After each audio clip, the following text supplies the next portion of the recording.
Зохиолч Ж. Жаргал. Хайрын ноён тууж. 4-р хэсэг. Төрөө яваад 4 хонжээ. 7 хоногийн сондгоо таатуу өдөр би харин тэгш доотоод чи захиалга өгөөд хоёул утсаар ярина гэсэн хуваарийг төрөө гаргасан юм. Энэ хуваарийг мартаж болохгүй хэмээн оюутад хичнээн олон удаа захисан гэж санана. Тэр хуваар ёсоор даваа гарагт төрөө эрдэнтээс ярих учраас оюут ийхүү догтлон суулаа. Нандаа эгчтэйгээ хамт цай уугаад өрөөндөө оров. Ширээн дээрх харт телефон руугаа харан чимээ чагнан ажиллаа хийж байлаа. Тэгсэн алсын дуудлага жингнээд явчихв. Оюут байна уу? Би байна. За уцаа орж байгаарэ. Эрдэнтээс ярих гэсэн. Хот хоорондын залгаагч ингэж хэлээд удаагүй байтал байна уу? Сайн уу? Гэх дун гарав. Төрөөтэй утсаар ярьснаа сонин сайхан сонсох гэж яарсан оюут шат алгасах нь холгүй гүйсээр нандаа эгчийнхээ өрөөнд орлоо. Оюутын ажлын газрынхан төрөөд ам сайтай. Энэ нь төрөөгийн бусдад өөрийгөө ойлгуулж чаддаг чанартай нь холбоот байж магадгүй. Оюутын найз нөхөд болон ажлын газрынхнаас нь төрөөд нууж хаах юм бараг л үгүй. Эрдэнтээс ирэнгүүтээ оюутын ажил дээр шууд очино. Тэдний дарга даамал бүгд төрөөг андахгүй. Заримдаа оюутыг нүүр хийх газараа олж ядтал нь ичээхэн ч бий. Таны оюутад би хайртай. Ийм сайхан бүсгүйтэй учирсандаа баярлалдаг. Хэмээн бараг таарлцсан болгондоо ярих бол энэ үхэнд. Тэр бүхэл манай оюутад нэг өдөр чөлөө өгөөч гээд өөрөөс нь төрүүлээд дарагтай нь уулзсан байх. Чөлөө авч яадаг байна. Ядаж би өөрөө хэлдэг байгаа та. Ямар багангийн хүүхэд биш үү?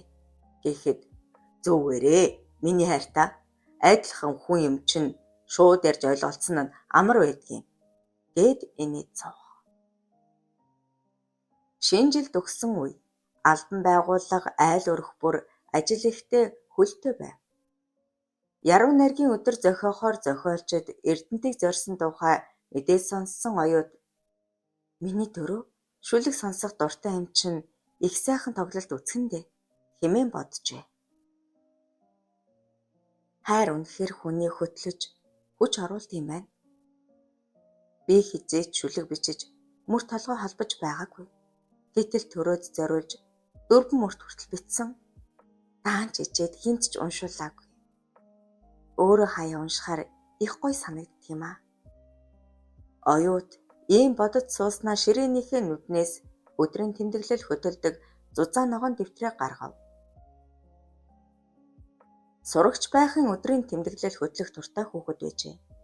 Ажил албатай болж амьдрал зохиосон хойнооч энэ зуршлаа гээгээгүй. Харин энэ ногоон дэвтэр бол түүний өдөр тутмын тэмдэглэлээс арай өөр. Төрөөтэй танилцсан өдрөөс нээсэн ногоон дэвтэрт тэр хоёрын хайрын түүх дурайна.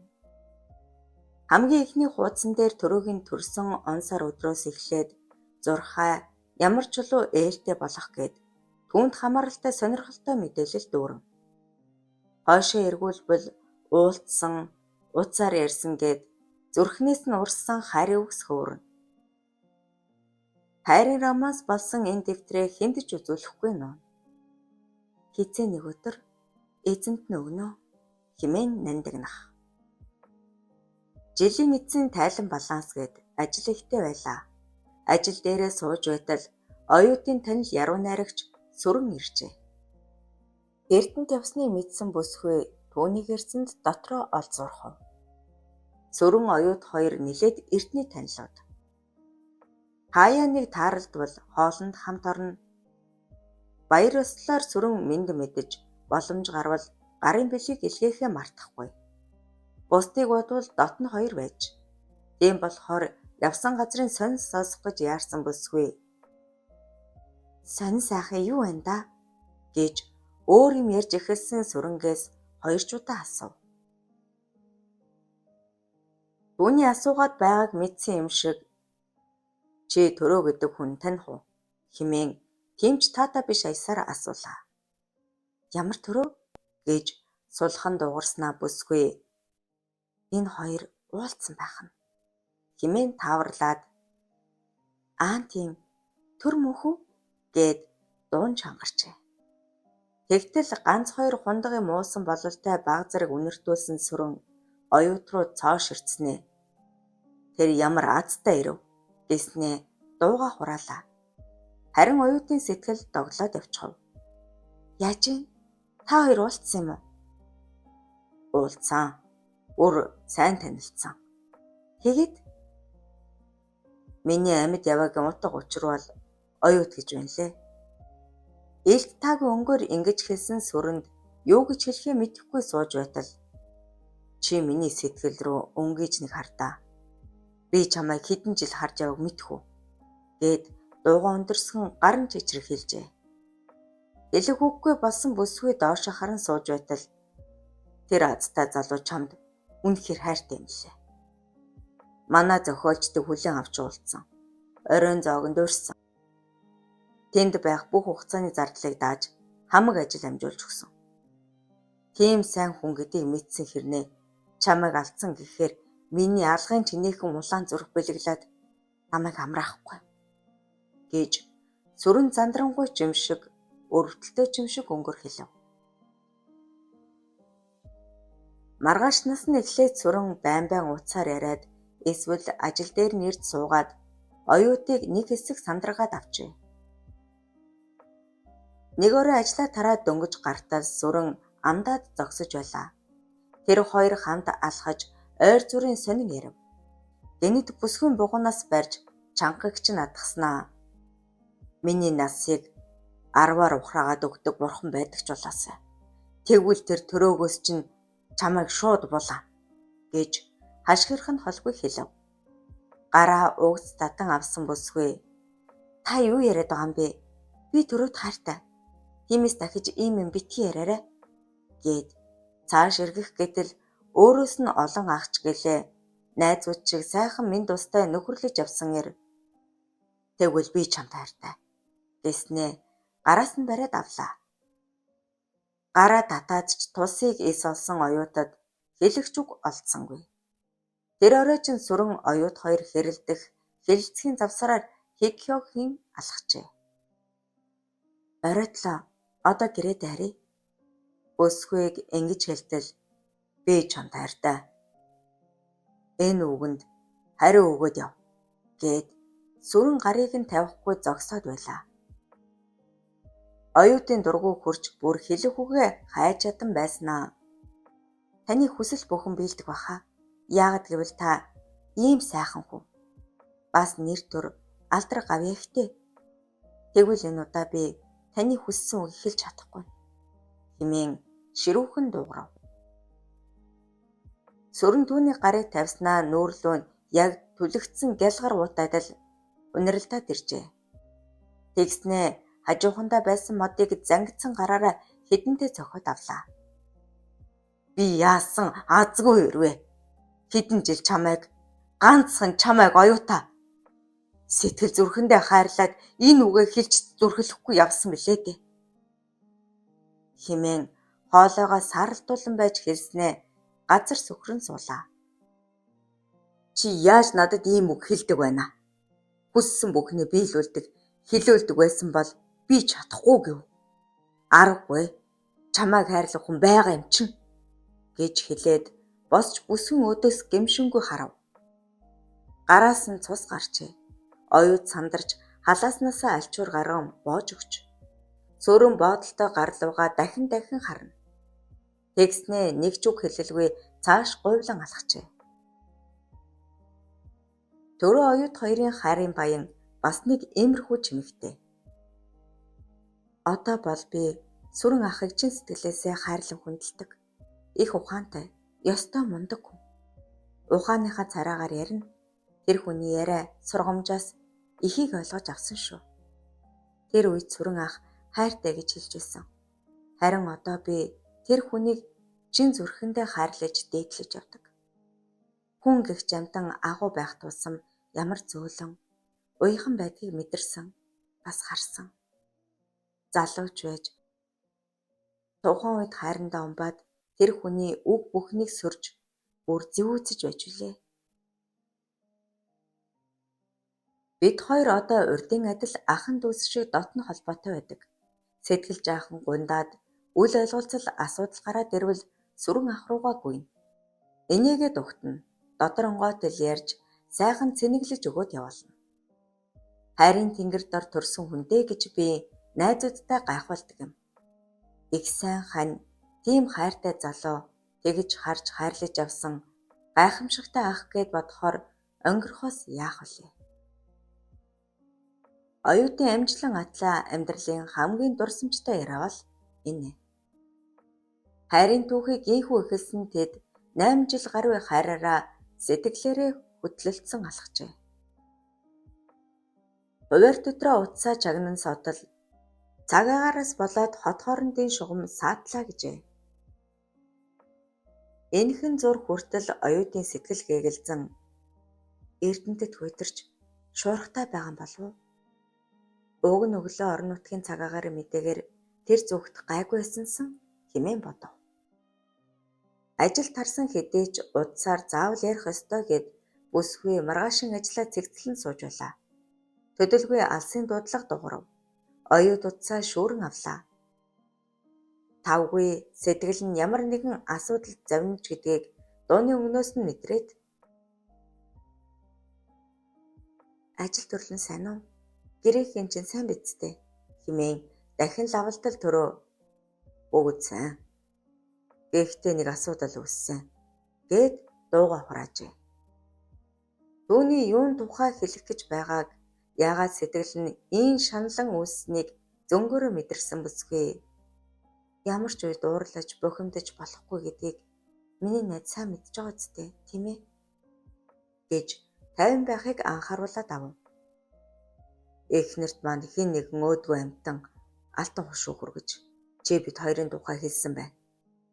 Манай эхнэр олон үг хэлээгүй ч гэсэн бүгдийг мэдсэн шүү гэдгээ надад ойлгуулсан. Таагүй мэдээ авчирсан энэ ярианы дараа оюут хүртэл эмээж ажил дээрээ нэг хэсэг бодлогшрон суужээ. Өглөөрт ажилдаа ирэнгүүтээ төрөөтэй ярихаар ажлын утас руу захиалга өгөв. Ачаалал бага байсан бололтой дорхноо холбоод өгчээ.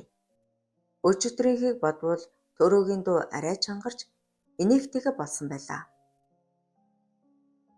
Миний найз элдвийн бодож санаагаа битгий зовоогоорой. Зүгээр.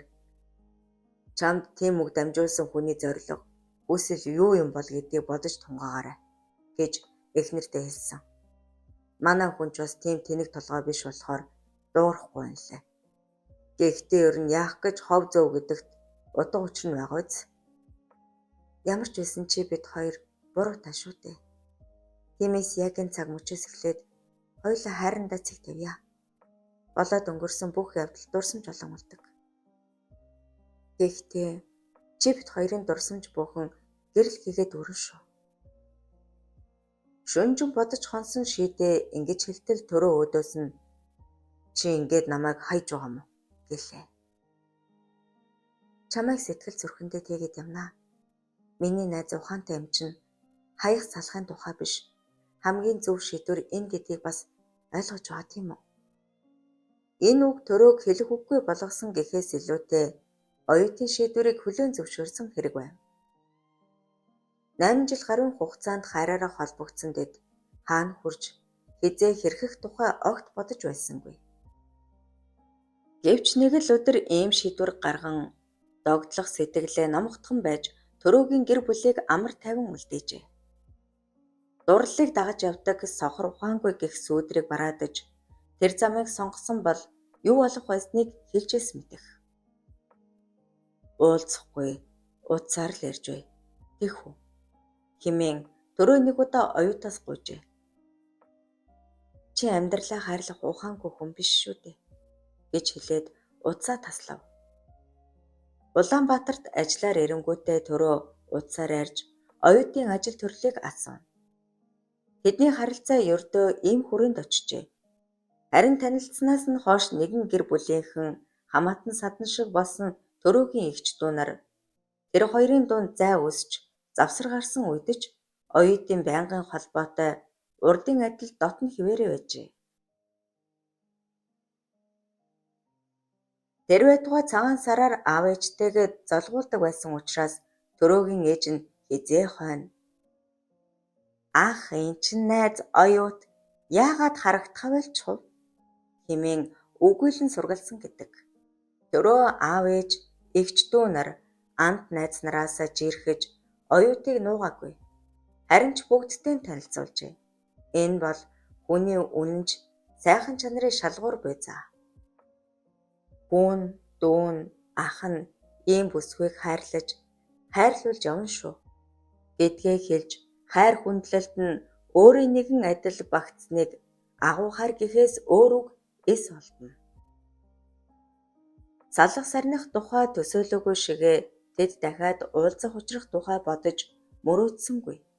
Гэвч цаг хугацааны уртад сайхан дурсамж болон хадгалагдсан Төрөө оюут хоёрын хайр дахин дүрлзэх учиртай байж.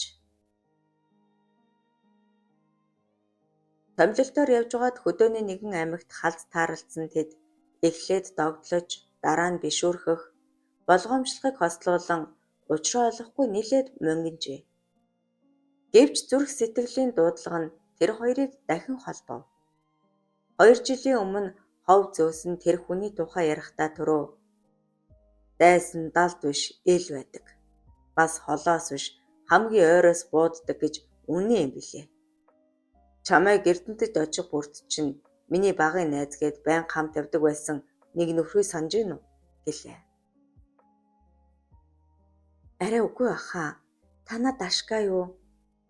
Надад хусны шүш авчирч өгдөг. Хамгийн сайн туслагч бас хамгаалагч байсан хүн дээ." Оюут ингэж өмөрөнгөө дуугарахад Төрөө дахиад түүний тухай үг хэлэхгүй яриагаа өөр тийшээ хандууллаа. Танилцсанасаа хойш 9 дахь жил дээрээ дахин уулзсан хоёр анх учирснаасаа илүү бие биерүүгээ тэмүүлжээ. Ажил төрөл амьдрал нь жигдэрсэн тэд амралт чөлөө цагаараа сэлб сонгонлоо биш. Хар хорон эрдэнэзуу тайхар тамирын гол гээд эх орныхоо үзэсгэлэнт газруудаар аялахаар шийджээ. Энэ бол хамгийн сайхан сонголт, хамгийн өгөөжтэй амралт байлаа. Төрөө хурдан морь бүхийн хорхойтон. Урин дулаанд болох их хурд даншгийн наадмыг алхасахгүй. Энэ бүхэнд явахдаа оюутыг дагуулна. Харь хоронд их хурд наадам болсон жил нийт нутгаараа бороо хурд татруу гандуухан байлаа. Гэвч газрын хурдан хүлэг хүч дүнгууд эд хаваа гайхуулах их наадмыг тэсэн ядан хүлээсээр намрын сартай залгав. Энэ наадмыг хүлээж байсан Төрөөгийн баг бэлтгэлээ Эрдэнэс базаажээ. Тэд Улаанбаатар хотоос өглөөртлөн гарахаар тохиролцоод амарцгаав. Ургах нартаа уралдан Улаанбаатараас баруун тийш машины цуваа хөдлөв. Хотын төв 22-ын товчоо хоёрын хооронд бараг л автомашинаар холбогдож зам түгжирчээ. Явсаар Арайхийн хотоос гарахад аян замыг мэл ахмад зөөлөн бороо шивэрч эхлэв. Машинд яваа хүмүүс бүгд л бэлэгшэн амандаа цэц булаалдаж байтал машины урд талын салхины шил зовхон том хар юм унхан тэр. Бүгд гайхаж шилээ булахтал хар хорхоо тэнгэрээс унаж байгаа нисэж ирж буй нь аль нь болох нь үл мэдэгдэн бөөнөрөө хуйларчээ. Хар хорхоо нүүдэл болж байна. Өвөл хатуухан болохын шинж гэдэг баха хэмээн арын суудлаас Эрдэнэ гих залуу хамгийн түрүүнд дуугарав. Машин дотор нэг хэсэг хорхоо шавж эс чулууны нүүдлийн тухай яриа өрнөлөө. Хотоос бараг 120 км явж Атар тайраа бригадын суман дээр очиход газар харлаад хөл доороос шаржигнан дуугарч хорхоо гიშгэх нь хачин эвгүй бийж хүйцэм. Харин дээрээс бөөнөрөө бууж тааралцснаа мөргөн унахаа болжээ. Нүүдлээд өнгөрсөн бололтой суурингийнхан бүгд л хар хорхооны тухай ярьж сайн ярвшээ гэцхэн мөн л цагаагаар зуд турхантай холбоцоож байв. Атар дээр хотоос гарсан бараг л бүх машинууд буудалсан тул Төрөөгийн саналаар цааш хөдөлцгөөж байв. Тэд ийхүү их хурд машины цувааны толгойд ирснээр тоос шороо төгжрэлгээд бүх гацаанаас гарав. Лүнгээс салдаг замын улзуураас хойш нилээд явж хээр буудалсан тэд сайхан зайлж аваад цааш тавхилаа. 4-р хэсэг төгсөв. Зохиолч Ж. Жаргал. Хайрын ноён тууж. Төгсгөлийн 5-р хэсэг. Хар хорхон улмөр тээсэн машины цуваа хөвөрсөөр хар хорон сүм рүү орж ирэхэд намрын гандуухан өнгө өгтөв. Айраг цагаа ховор мал тарга твэрэг муутай гээд наадам дагсан таагүй яриа ганцхан оюутны сэтгэлийг эмзэглүүлж байснаас бусд нь тоосон шинжгүй. Сумаас зүүн хойш сунаж тогтсон сайхан дэнж тойруулан яраатай л гэр барьжээ. Арай өөр газар байрлах юм байгаа үсттэй. Төрөө энэ асуултыг өвөр хангаан Жамьянд тавив бололтой. Тэргэрүүдийн наагур нэг зам салж байгаа. Тэр замаар жаахан явхад баруун талд чинь жуулчны базвий. Тэнд очиндоо захиалга өгсөн. Гээд арын суудал дээр сүн түшиж явсан залуу үндив. Нар жаргаад удаагүй хэрнээ хангаа нутагт сэрв татаж. Жуулчны базад очиход оюутын бас нэгэн сайхан танил тэднийг угтан авсан нь очор. Бүрсийн найзууд төдийгүй төрөөгийн дотн нөхдийн нэгэ. Цувран ирсэн 5 машинаас 20 гаруй хүн бууж баазын хамгийн том гэрт очрын урилгаар тугалцгаалаа. Энэ бол эндхийн ресторан үлэн авалтын вип маягийн гэр юм. Намрын сайхан айраг сөгнөн 2 бетонтой хорхог задлснаар тэр оройн хүлэн авалт эхлэв.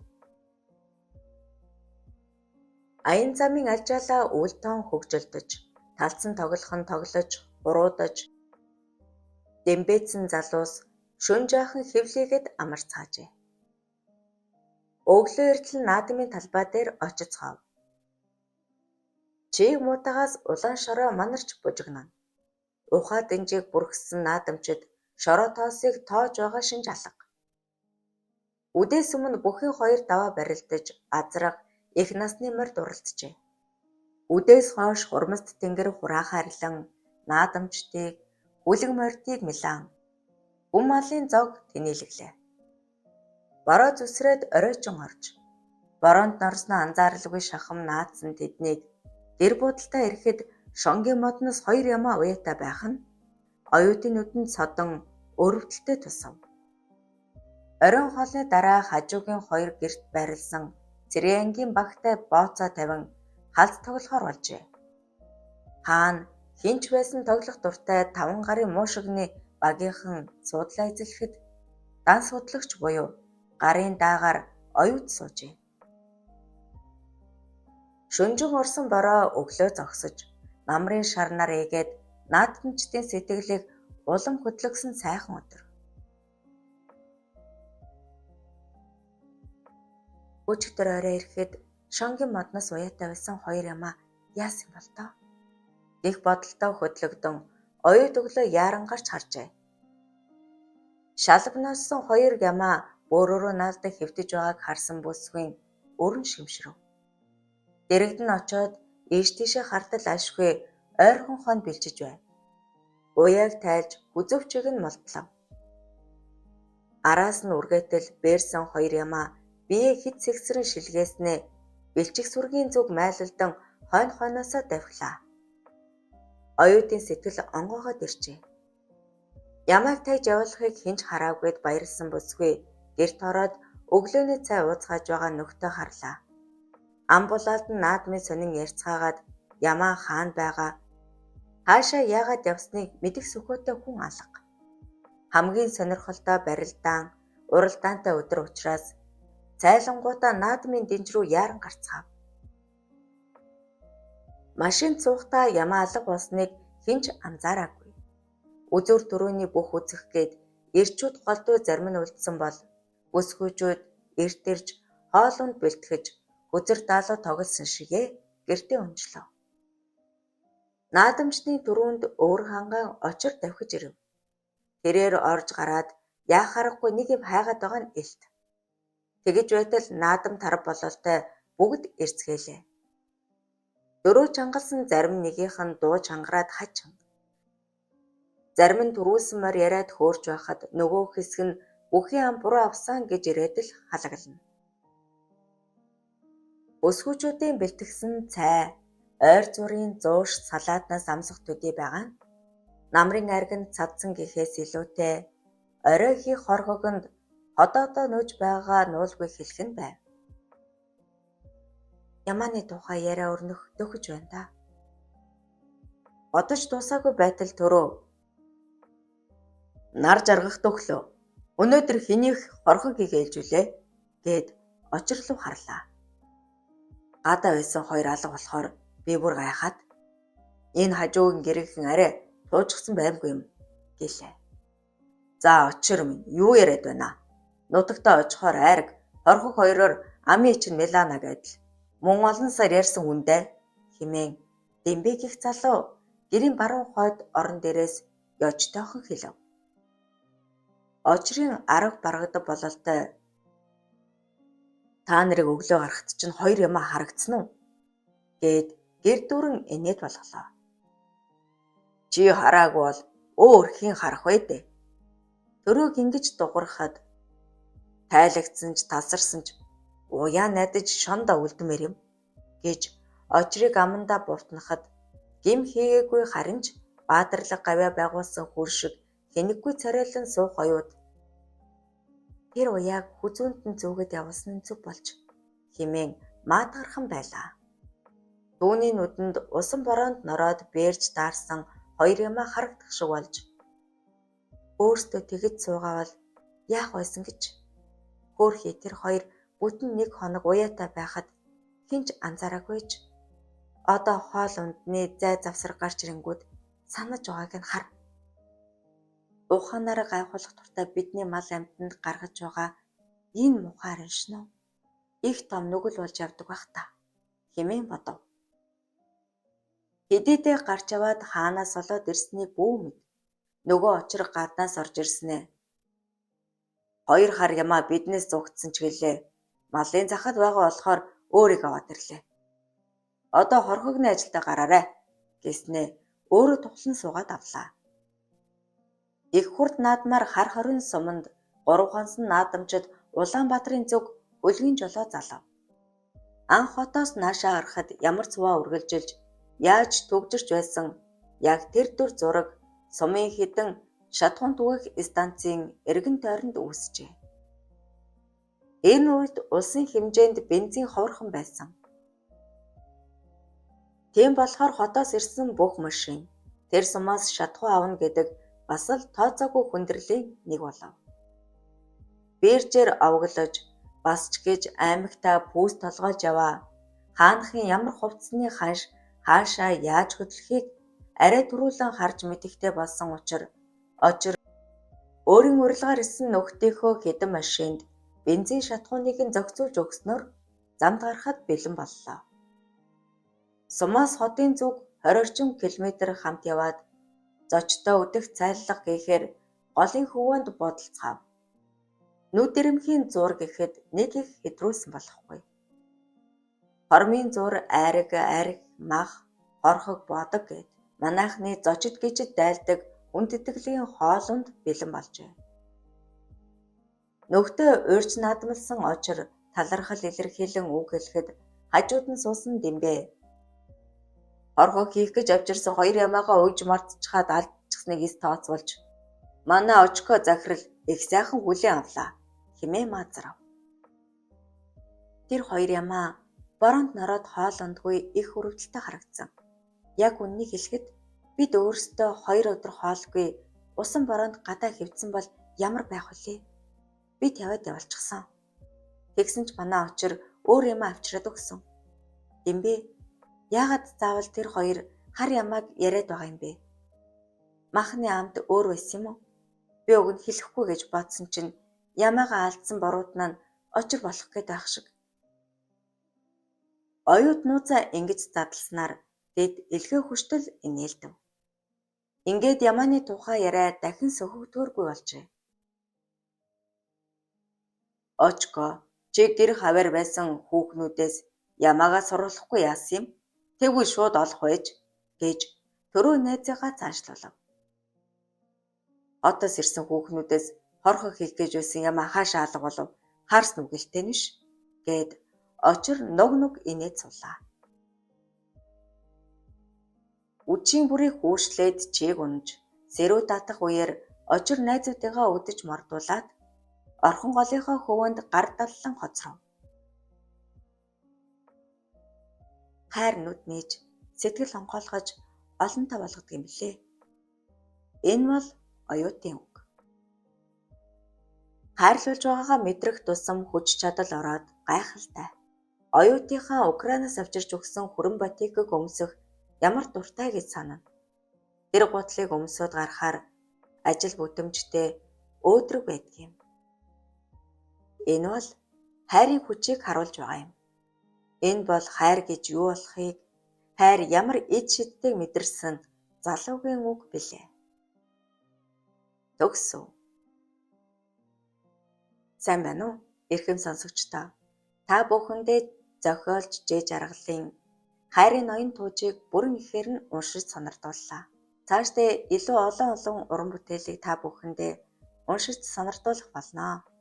Тийм болохоор бидэнтэй зугаарай. Баярлалаа.